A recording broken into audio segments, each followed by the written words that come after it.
Friends, ഞാൻ ഇന്നൊരു കുഞ്ഞു വീഡിയോ ആയിട്ടാണ് വന്നേക്കുന്നത്. എൻ്റെ വീടിൻ്റെ ടെറസിൻ്റെ മുകളിൽ നട്ടിട്ടുള്ള കുറച്ച് തൈകളും ചെടികളൊക്കെ കാണിക്കാൻ വേണ്ടിയിട്ടാണ്. അപ്പം സ്ഥലം ഒട്ടും ഇല്ലാത്തവർക്ക്, നമുക്ക് സ്ഥലം ഒട്ടുമില്ല, പക്ഷേ തൈകളോടൊക്കെ നല്ല ഇഷ്ടമുണ്ട്, താല്പര്യമുണ്ട്. അപ്പം മണ്ണ് ഇല്ലെങ്കിൽ എങ്ങനെ ഇതൊക്കെ നട്ട് വളർത്താമെന്നാണ്. ആദ്യം തന്നെ നാരങ്ങ കാണിച്ചു തരാം. അതിനകത്ത് ഏറ്റവും കൂടുതൽ കായുള്ളത് കണ്ടില്ലേ, ഒരു ചെറിയ കന്നാസ് മുറിച്ചിട്ട് അതിൻ്റെ അകത്താണ് നാരകത്തിൻ്റെ തൈ നട്ടിട്ടുള്ളത്. ഒരു കൊല്ലമായിട്ടുണ്ടാവും കേട്ടോ തൈ മേടിച്ചിട്ട്. അത് നേരപ്പത്തേനും അത് നിറയെ ഉണ്ടായിട്ടുണ്ട്. ഇത്രയും വലിപ്പമല്ല കേട്ടോ, ഒരു ഓറഞ്ചിനേക്കാളും വലിപ്പം വെക്കുന്ന നാരങ്ങയാണ്. നാരങ്ങ അച്ചാറിടാനും നമുക്ക് വെള്ളം കലക്കാനൊക്കെ യൂസ് ചെയ്യുന്നൊരു അച്ചാറാണ്, നാരങ്ങയാണ്. അപ്പം അതിന് സീഡില്ലാത്തതാണ് ഇതിൻ്റെ പ്രത്യേകത. നമ്മുടെ വീട്ടിലൊരു നാരങ്ങ ഉണ്ടെങ്കിൽ പിന്നെ ഇതിൻ്റെ ആവശ്യമില്ല. ഇല്ലാത്തവർക്ക് ഇഷ്ടമുണ്ടെങ്കിൽ വാങ്ങി വെക്കാം. ഇതിൻ്റെ വേര് തെങ്ങുമ്പോഴാണ് ഇതിൻ്റെ അകത്ത് കായ ഒത്തിരി ഉണ്ടാകുക. അപ്പോൾ നമ്മൾ ഒരുപാട് വീതി വിസ്താരമുള്ള കുഴിയൊക്കെ എടുത്ത് നട്ടാൽ ഒരുപാട് ആ വേരിങ്ങനെ വളർന്നുകൊണ്ടേ ഇരിക്കും. പക്ഷേ വേരിങ്ങനെ ടൈറ്റായി കഴിഞ്ഞാൽ മരം തന്നെ വിചാരിക്കുക എനിക്ക് തന്നെ മൂത്തിട്ടുണ്ട്, എനിക്ക് കാ തരാനായിട്ടുണ്ടെന്ന്. അങ്ങനെയാണ്, ഐ തിങ്ക് അങ്ങനെയാണ് കായ ഉണ്ടാകുന്നത്. പിന്നെയുള്ളത് അത്തിയാണ്.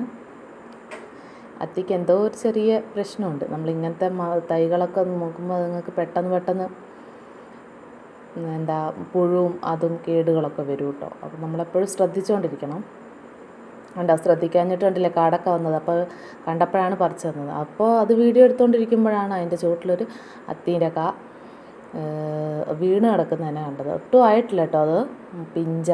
അപ്പോൾ നമ്മളതിൻ്റെ ഒന്ന് പൊട്ടിച്ച് നോക്കാം. നമ്മൾ ഈ കടേൻ്റെയൊക്കെ മുമ്പിൽ കാണുന്നൊരു അത്തിയില്ലേ, അതല്ല ഇത് നമ്മൾ കഴിക്കാൻ പറ്റുന്നതാണ്. അതൊരു തണൽ മരമല്ലേ. ഇതങ്ങനെ വലിയ മരമൊന്നും ആകത്തില്ല. ഇത് കുഞ്ഞിലെ തന്നെ ഇതുണ്ടായി കൊണ്ടുവന്നിട്ട് ഒരു 6 മാസം ആയപ്പോഴത്തേനും കായ്ച്ചു കേട്ടോ. ഇത് പിന്നെ രണ്ടാമതും മൂന്നാമതൊക്കെ പിന്നെയും കായ്ക്കുന്നതാണ്.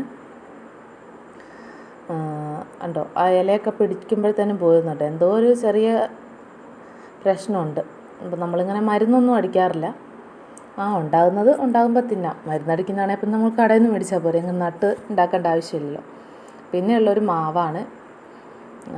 മാവും ഒരു ഇനം ഏതാണെന്ന് ഞാൻ മറന്നുപോയി കേട്ടോ. അപ്പം അതിന് പുതിയ മഴയൊക്കെ ആയതുകൊണ്ട് നല്ല തളിരിലകളൊക്കെ ഉണ്ടായിട്ടുണ്ട്. പക്ഷെ ഒരു മാവ് നല്ല കായുണ്ടായി, ഇഷ്ടംപോലെ മാങ്ങ ഉണ്ടാകുന്നൊരു മാവ് അങ്ങ് ഉണങ്ങിപ്പോയി. ഇതിന് കേടുപാടുകൾ കൂടുതലാണെന്ന് തോന്നുന്നു. അതിൻ്റെ കമ്പുകളൊക്കെ ഉണങ്ങിപ്പോയി നിറയെ. പക്ഷെ നിറയെ ചില്ലി ഉണ്ടായിരുന്നു. ഞാൻ പൊട്ടിച്ച് കളഞ്ഞാണ്. ഇപ്പോഴാണ് ഒരു പുതിയ തളിര് ആ താഴെയുണ്ട്. പക്ഷെ അതുകൊണ്ട് കാര്യമില്ല. അത് എനിക്ക് തോന്നുന്നു ബഡിൻ്റെ താഴെയാണ് ആ ചെറിയൊരു മാമ്പ് പോലെ ഉണ്ടാകുന്നത്. എന്തായാലും ഈ ഒരു ചില്ലയ്ക്ക് മാത്രം ഒന്നും സംഭവിച്ചിട്ടില്ല. നല്ല ഇപ്പുറത്തോട്ടുണ്ടായ 2 ചില്ലയും ഒടിച്ച് കളഞ്ഞാണ് ഈ കാണുന്നത്. ഭയങ്കര വിഷമം തോന്നി. നമ്മൾ നിറയെ അതിനകത്ത് മാങ്ങ നമുക്ക് വേറെ കിട്ടുമെങ്കിലും നമ്മുടെ വീട്ടിലുണ്ടായി കാണുന്നത് ഒരു വേറെ സന്തോഷം, ഇഷ്ടമൊക്കെ അല്ലേ. പിന്നെ കായൊന്നും ഉണ്ടാകാത്ത, സത്യം പറഞ്ഞാൽ കായ ഉണ്ടാകാത്തൊരു സാധനമാണ് ഈ ഡ്രാഗൺ. അതിന് ഇച്ചിരി കൂടെ വലുതാണെന്ന് തോന്നുന്നു. ചില സ്ഥലങ്ങളിൽ ഇങ്ങനെ ഇത്രയും വലുപ്പമായാലൊക്കെ കായ കാണാറുണ്ട്. ഇതൊരു 1.5 കൊല്ലമായി ഇപ്പോൾ നിൽക്കുന്നു. വളരുന്നുണ്ട്. വളർന്നങ്ങ് ഒരു കുഞ്ഞി കമ്പായിരുന്നു കേട്ടോ നട്ടത്. അതും വളർന്നു. പിന്നെ നമ്മൾ ഇതിന് മരുന്നും കൊടുക്കുന്നില്ല, വെള്ളം മാത്രം ഒഴിച്ചു കൊടുക്കും, മരുന്നടിക്കുന്നില്ല. അപ്പോൾ പിന്നെ അങ്ങനെയൊക്കെ കായ്കൾ പ്രതീക്ഷിക്കാവും. പക്ഷെ നമ്മൾ ആ നാരങ്ങ കണ്ടില്ലേ ഇഷ്ടം പോലെ ഉണ്ടായത്. അപ്പം നമുക്ക് ഉണ്ടാകുന്നാൽ മതി, മരുന്നടിച്ചൊന്നും വേണ്ട. മാവിന് കൂമ്പൊക്കെ പുഴു തിന്നു കേട്ടോ. പുഴുവിനെ കണ്ട് ഇപ്പോൾ നുള്ളിക്കളഞ്ഞു. പിന്നെ കുറച്ച് ചെറിയ മുളകൊക്കെ പാകിയിട്ടുണ്ട്. എൻ്റെ ആൻറ്റി അമേരിക്കയിൽ നിന്ന് വന്നപ്പോൾ എനിക്കൊരു ചേമ്പിൻ്റെ വിത്ത് കൊണ്ടുവന്നു. അത് മുളച്ചതായി കണ്ടില്ല.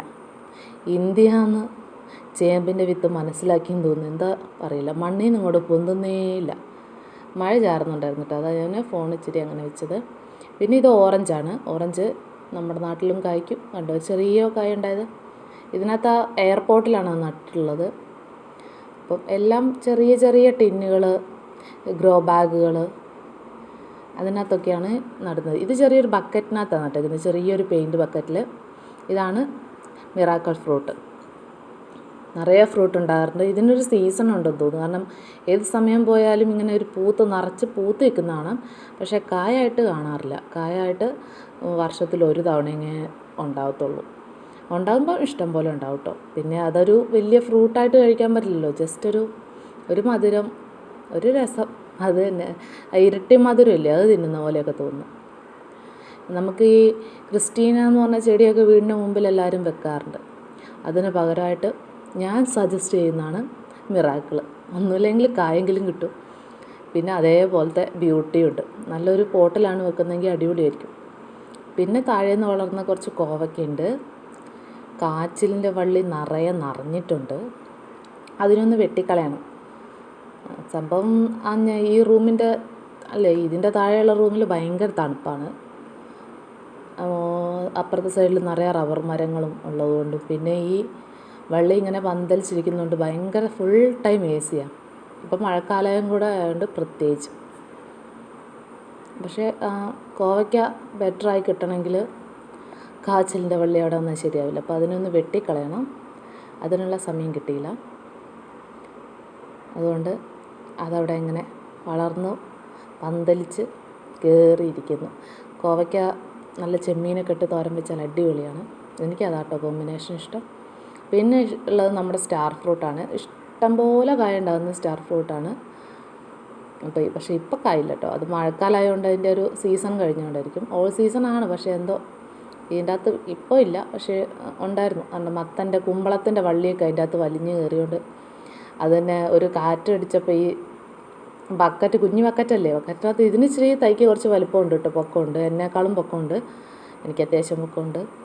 അപ്പം അത് മറിഞ്ഞു വീണുകൊണ്ട് ഞാൻ ഇത് വീടിൻ്റെ സൈഡിലോട്ട് എടുത്തുകൊണ്ട് വെച്ചു. കാറ്റ് വരുമ്പോൾ ആ വീട്ടിലെ ആ ഭിത്തിയിലോട്ട് ചാരിക്കോട്ടെ വിചാരിച്ച്. എന്തോ അത് ആ ചോലേൻ്റെ സൈഡായതുകൊണ്ട് ഇപ്പം കായില്ല. പിന്നെ സ്റ്റാർ ഫ്രൂട്ട് പിള്ളേർക്കൊക്കെ ഇഷ്ടമാണ്. പിന്നെയുള്ളത് കുറച്ച് കറ്റാർ വാഴയാണ്. നിറയെ ഉണ്ടായിരുന്നു. പക്ഷേ അതിന് ഞാൻ പുതിയൊരു TV-ൻ്റെ സാധനം സെറ്റിനകത്തോട്ടൊക്കെ ആക്കിയ പിന്നെ അത് ഉണ്ടായിട്ടേ ഇല്ല. ബക്കറ്റ് കണ്ട് പൊട്ടിപ്പോയത് നിറയെ ബക്കറ്റിനകത്ത് ഉണ്ടായതാണ്. എനിക്ക് തോന്നുന്നു അത്രയും വിസ്താരത്തിനകത്താണ് ഈ തൈ ഇരിക്കുന്നതുകൊണ്ട് മഴയൊക്കെ കറക്റ്റ് അതിനകത്തോട്ട് വന്നിട്ടങ്ങ് പുതിയ ചെറിയ തൈകൾ ഉണ്ടാകുന്നില്ല. അതാണ് പ്രശ്നം. അപ്പോൾ നമ്മൾ വേറെ സ്ഥലത്തും വേറെ തൈകളൊക്കെ നട്ടുള്ളതുകൊണ്ട് ആ ഉള്ള മുതുക്ക് തൈകൾ പോകാതിരിക്കാൻ വേണ്ടിയിട്ട് അതിനൊന്ന് സേവ് ചെയ്യുന്നു, അത്രയേ ഉള്ളൂ. പക്ഷേ നമുക്ക് വേറെ പാത്രത്തിലുള്ളതുകൊണ്ട് പിന്നെ കുഴപ്പമില്ല. അങ്ങ് അഡ്ജസ്റ്റ് ചെയ്യാം, വിഷമിക്കണ്ട, ഉണ്ടായിക്കോളും എന്ന് വിചാരിക്കാം. നിങ്ങളും ഇങ്ങനെ ഓരോന്നൊക്കെ നട്ടോ. ഇത് പിന്നെ കറ്റാർ വാഴയൊക്കെ മുടിയിലാക്കാം, അതേലാക്കാം. ഇപ്പം ചൈനക്കാർ വേണേൽ പച്ചയ്ക്ക് കഴിക്കുകയും ചെയ്യും കേട്ടോ. Thank you for watching video. എല്ലാവരും സബ്സ്ക്രൈബ് ചെയ്യുക, ലൈക്ക് ചെയ്യുക.